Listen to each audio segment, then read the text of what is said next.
Hello hi friends, வணக்கம் and welcome to அமுஸ்டி kitchen. இன்றைக்கி நம்ம வீடியோவில் டிஃப்ரெண்ட்டான ஸ்டைலில் வித்தியாசமாக ஒரு சட்னி ரெசிபி பார்க்கலாம். இது ரொம்ப டேஸ்ட்டாக இருக்கும்.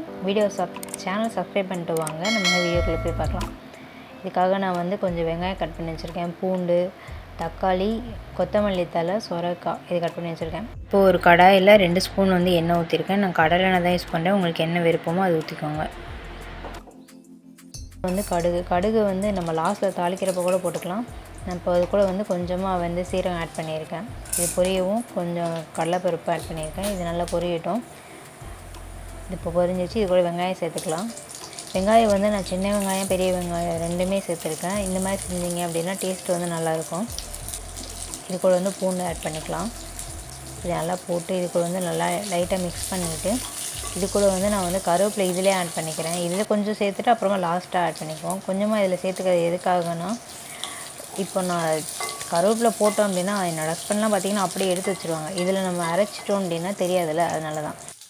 இது கூட காரத்துக்கு 3 வரமிளகாய் கட் பண்ணி போட்டிருக்கேன். காரம் பார்த்து சேர்த்துக்கோங்க. உங்களுக்கு காரம் எப்படி சாப்பிடுவீங்களோ அதுக்கேற்ற மாதிரி போட்டுக்கோங்க. இது கூட நான் கொஞ்சம் கொத்தமல்லி தழை ஆட் பண்ணியிருக்கேன்.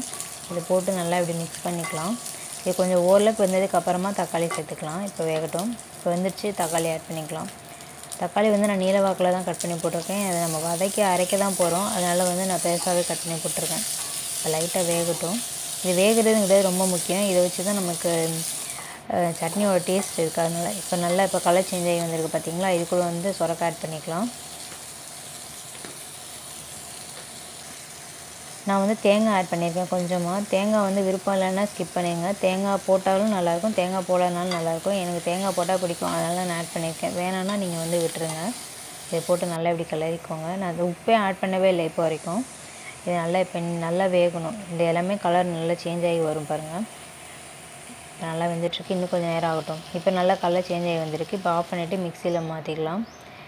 ஆறவும் மாற்றிக்கோங்க. இப்போ அரைச்சிட்டு லைட்டாக உப்பு ஆட் பண்ணியிருக்கேன். இப்போ தான் லாஸ்ட்டாக தான் ஃபைனலாக ஆட் பண்ணுறேன். இப்போ அரைச்சி இதில் ஊற்றிட்டு லாஸ்ட்டாக நம்ம ஒரு பாத்திரத்தில் ஊற்றுனதுக்கப்புறமா இப்போ பாருங்கள், கலரே சூப்பராக இருக்குது பார்த்திங்களா. எங்கள் வீட்டில் இது கண்டே பிடிக்கல, சொரக்காயில் தான் பண்ணியிருக்கோம்னு சொல்லிட்டு நீங்களும் இந்த மாதிரி ட்ரை பண்ணி பாருங்கள். லாஸ்ட்டாக தாளிக்கிறதுக்கு நான் ஃபஸ்ட்டே கடுகு சேர்த்துட்டேன். இப்போ நீங்கள் லாஸ்ட்டாக தாளிக்கிறது இருந்தால் அப்போ போட வேண்டாம். கடுகு பொரிஞ்சிச்சு. இது கூட நம்ம வெங்காயம் சேர்த்துக்கலாம். வெங்காயம் சேர்த்து வெந்ததுக்கப்புறம் ஒரு காஞ்ச மிளகாய் கட் பண்ணி போட்டிருக்கேன். இது கூட கருவேப்பிலை ஆட் பண்ணியிருக்கேன். கலர்ஃபுல்லாக இருக்கும் இது, அதனால தான் இதை லாஸ்ட்டாக தாளித்து ஆட் பண்ணுறது. வீட்டில் இருந்து அப்படின்னா நாங்கள் லாஸ்ட்டாக தாளிக்கிற மாட்டோம், அதனால தான் ஃபஸ்ட்டே கடுகு போட்டேன் மறந்து.